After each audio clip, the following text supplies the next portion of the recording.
What's up, NBA fans? Dom2K on the mic, and if you followed me for a while, you know I've never been in the business of asking for likes on a video you haven't watched yet, but this time I'm going to ask if you know that you have your Twitter linked to your YouTube account, please hit like on the video because I have the 2K community managers tags in the video, and every time you like it, it will notify them, and they need to see this video because as my boy DC Young Fly would say, 2K, bring that ass here, boy.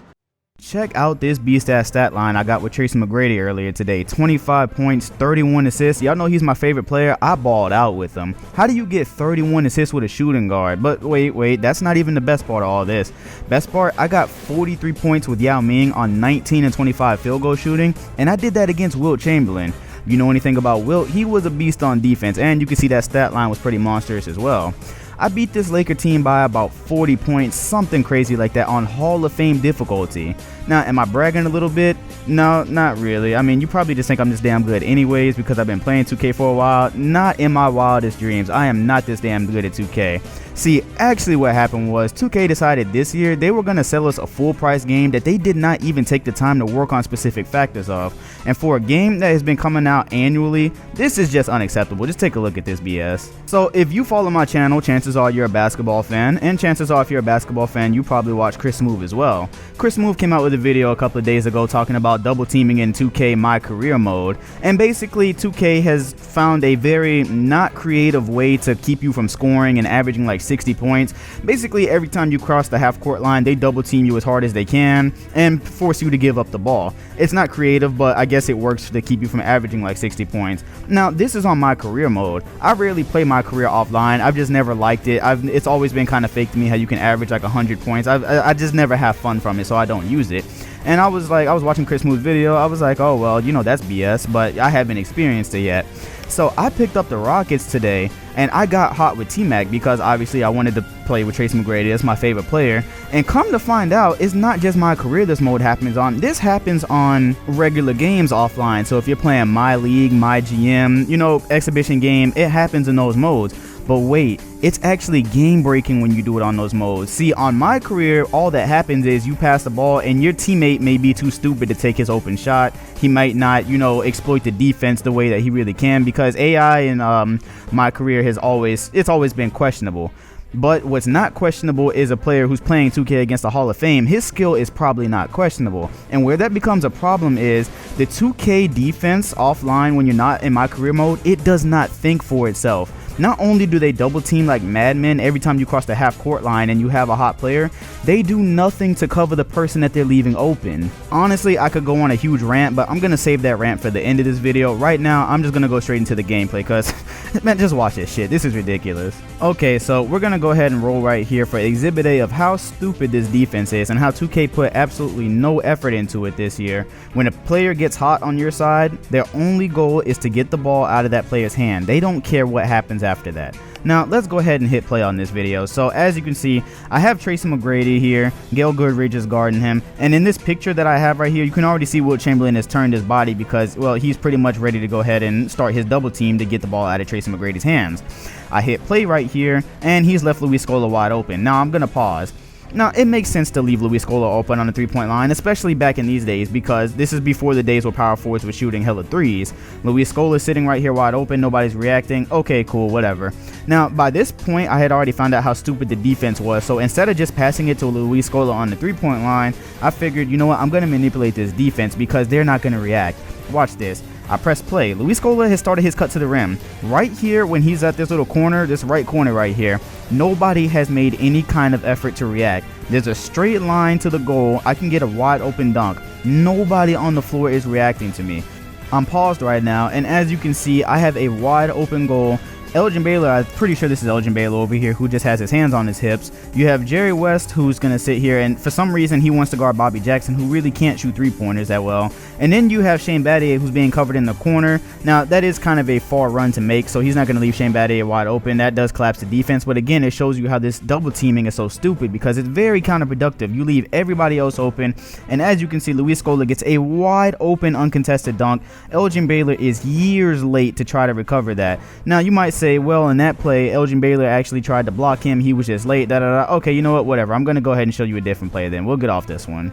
Okay, I promise you this play is much worse than the last. Now, as you can see, Tracy McGrady's foot right now is right on the Los Angeles Lakers midcourt logo. Unless your name is Stephen Curry, there is no reason for defenders to be stepping to you this early if they're trying to double team. But yet, if you look at, I can't tell who it is right now because it's too small on my screen. Anyways, the guy that I'm pointing to, you can clearly see he's already started the motion to come double team me as soon as I've crossed the court. Now we're going to press play. Look how counterproductive this was. Luis Scola cuts wide open. Look at this. There's nobody making an effort to say, hey, Luis Scola's about to get an easy dunk. Let's go ahead and rotate and try to stop it. Press play. Nobody even try. Oh my goodness. Rewind this. This is such bullshit, 2K. Look at this. I can't, I cannot call these players by name because on the screen I'm using a Premiere right now. It's pretty low. I can see Wilt Chamberlain. I don't know who that is next to him. They're not even looking at Luis Scola. 3 players on the Lakers team. Nobody is looking at Luis Scola. All they cared about was getting the ball out of Tracy McGrady's hands, leaving me with a wide open dunk. There's nobody even close. There's not even a Lakers body in the paint right now. Let's move on to another play. Okay, so we're now on our 3rd consecutive play. Mind you, these are consecutive plays. These are not different points in the game. These are consecutive plays. Now, by this point, I figured out this dumbass defense totally. And I figured out that I'm going to make this a video because this is just unacceptable. So now, press play. I'm slowing down and waiting for them to come double team me because I know they're going to do it. And you know what? I'm going to go ahead and rewind right here. Check out how ridiculous this is. Look how open the floor is. If I wanted to, if I wasn't trying to expose a flaw in this game, I could have very easily just ran and got a dunk on the right side of the lane. But you know what? I didn't. I said I'm going to expose because this is unbelievable right here. I'm waiting. All right, look. Wilt Chamberlain comes and double teams me again. Where are the adjustments? They've done this 3 times now, and 3 times they have given me an open 2 points in the lane. Again, Luis Scola is wide open on the 3-point line. I'm probably going to wait a little bit before I pass it to him. I hit play. I drag him. Look at this. Okay. At the free throw line, there is nobody reacting. I believe this is Elgin Baylor guarding Carl Landry. He has not begun to step over and say, hey, Luis Scola has a wide open 2 in the paint. Now, if he did that, it wouldn't matter anyways because I would just put I would just pass it to Landry and that'd be an easy 2 points. Again, showing how dumb and counterproductive this defense is to itself. I'm going to hit play right here. Elgin Baylor does not even try to block the shot until I start it. He doesn't slide. He does not react until I start my shot animation. The only reason Elgin Baylor even got close to the shot was because I accidentally started the shot too early instead of dunking it and he went up for a layup. I would have had a wide open dunk. He would not have even reacted to me if I got under the goal and dunked. Unbelievable, 2K. Okay, here goes the last clip I'm gonna show, and then I'm just gonna rant after that because, oh boy, I got some shit to talk. Now, look at this. I'm at half court. Again, I know they're gonna double team. I'm already expecting it because unlike in previous years where 2K advertised that their defense is smart and they make adjustments and you can't do the same thing twice or 3 times in a row, this year, I guess that just doesn't apply. I guess they just didn't feel like sticking that in the game this year. So, here's T-Mac, half court. I'm going. Elgin Baylor comes and double teams me in the dumbest way possible. Check this out. First of all, he's not paying any attention to his defender. I have to rewind to show you this. The whole time I bring the ball up the court from way back here, Elgin Baylor, as soon as I get close to the logo, his eyeballs are on T-Mac. He's not looking at anything else but Tracy McGrady. Luis Scola could be back here causing all kinds of havoc. He does not give a shit, right? So there it is. I noticed he doesn't give a shit, and I say, wow, Luis Scola is he's like 2 or 3 steps away from the basket. I'm passing this immediately. I go ahead and pass it to him. Wilt Chamberlain is trying to stop a post up from Yao Ming. He's not even looking over. I know for a damn fact that he can see Elgin Baylor coming to double team me. Doesn't that mean his defender, or not defender, but his assignment is probably open? Wilt Chamberlain's not looking for that. He's not looking to rotate over. Nobody's looking to rotate over. Regardless of who's supposed to rotate, nobody's reacting to the wide open man on the court. And for this, I give it to Luis Scola. Wilt Chamberlain waits until I've caught the ball way deep under the basket to even come off of Yao Ming's body, and by that point, he can do nothing. And to add insult to injury, this guy Wilt Chamberlain, look, oh my god, look at this. He's jumping, apparently trying to block Yao Ming because maybe he thought Yao Ming had the ball and took the shot. I don't fucking know. But Luis Scola, wide open shot, and it's good. And I'm now up by way more than I even care to calculate right now. Alright, let's talk about this. Now, I know the first thing somebody's probably going to say, and I don't know why, but I think the first thing someone would say was, well, this doesn't work against you, it works for you, so why are you upset? You know, it lets you score and you can win. And now, that's not anything that someone who plays 2K would say, because yes, we all do play for fun and we do play to win, but that's the thing. If I wanted this kind of logic from the computer, I would play on Rookie. As I paused many times because I was really checking if I was on Hall of Fame, I play on Hall of Fame. I've been playing on Hall of Fame since NBA2K17. It's fun for me. It challenges me. It causes me to think about how to beat the defense. That was why 2K16 was probably my favorite 2K that I've ever picked up, because it was so much fun for me to try to figure out the defense. I felt like they truly made adjustments. I felt like I had to think about how I was going to beat the defense. And, you know, most of all, they had basic things right. I understand when they say 2K simulation, they don't mean everything's perfect, but they do, however, you know, you expect basic things to be right. Now, the definition of a game-breaking glitch is really a glitch that causes you not to be able to pass a level, and, you know, the game is literally broken. You literally just can't go any further. So this isn't the exact definition of game-breaking, but in my own way, this is pretty damn close, because I feel as though I can't go offline and play against a computer right now in my league or my GM, because I basically have a cheat code in the palm of my hand to beat them. The cheat code is get a player hot, score like, you know, consecutive baskets with the player. Once your star player gets hot, the defense goes retarded. They don't care about anything else, as you saw in this video. They don't care about anybody else on the floor scoring. They just care that the star player doesn't score. That makes no sense. We talk about 2K as simulation basketball. In real life basketball, when a player gets hot, do they double team them? Yes. Would they rather have somebody else score? Yes. But do they just drop down and let somebody else score? Hell no. These double teams are illogical. They make no sense, because not because of who they're double teaming, but because there's no rotations that happen after that to try to cover it. To the best of my memory, I played 16 a lot last year. That is not something that happened. When they used to double team me, they used to rotate over and try to be sneaky little bastards about it to take the ball away. And that was fun because it provided a challenge. This provides no challenge. This is not basketball right here. This is not simulation basketball. This is not arcade basketball. I don't know what to describe this as. This is not how you think about the game of basketball.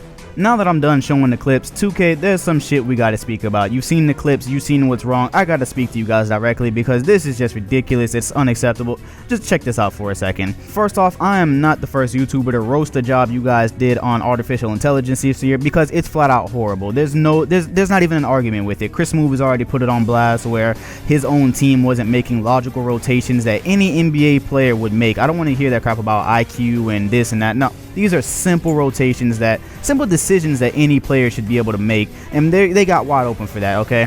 Now I show you guys playing against a Hall of Fame computer, which is supposed to be your hardest computer.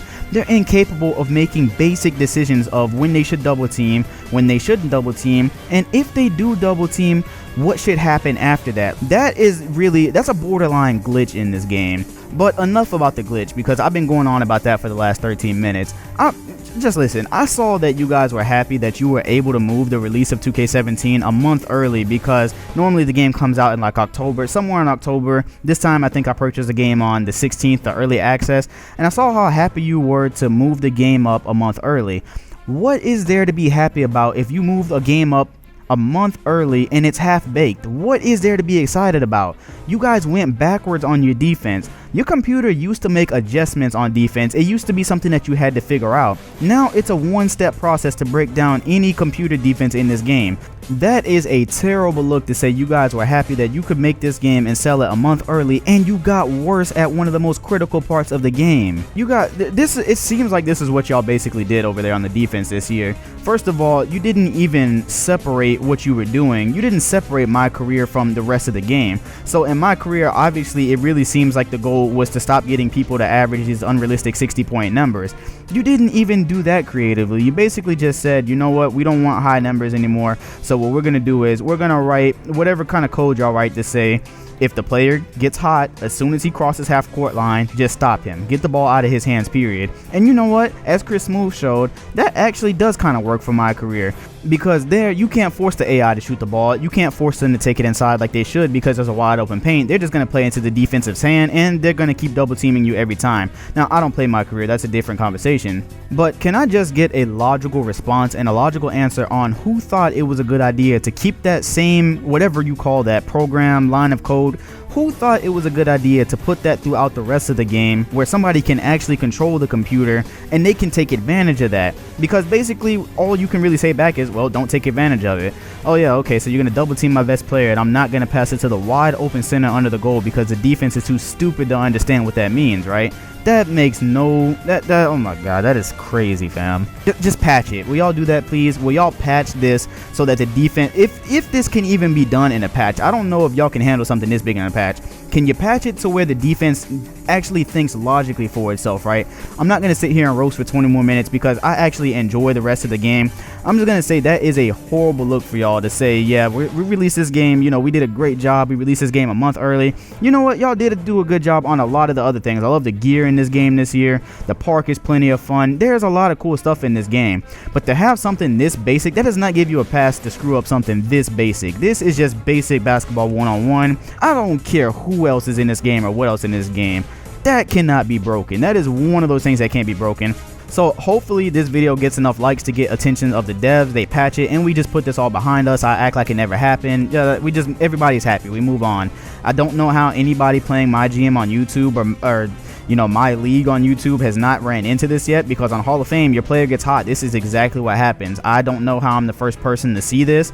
I mean, I'm really not. It happens on my career too, but the only thing is it's 10 times worse when it happens, you know, 5-on-5 Hall of Fame regular games. So anyways, patch it, get rid of it. I'm done here. Dom2K on the mic, and I'll see you guys on the next video.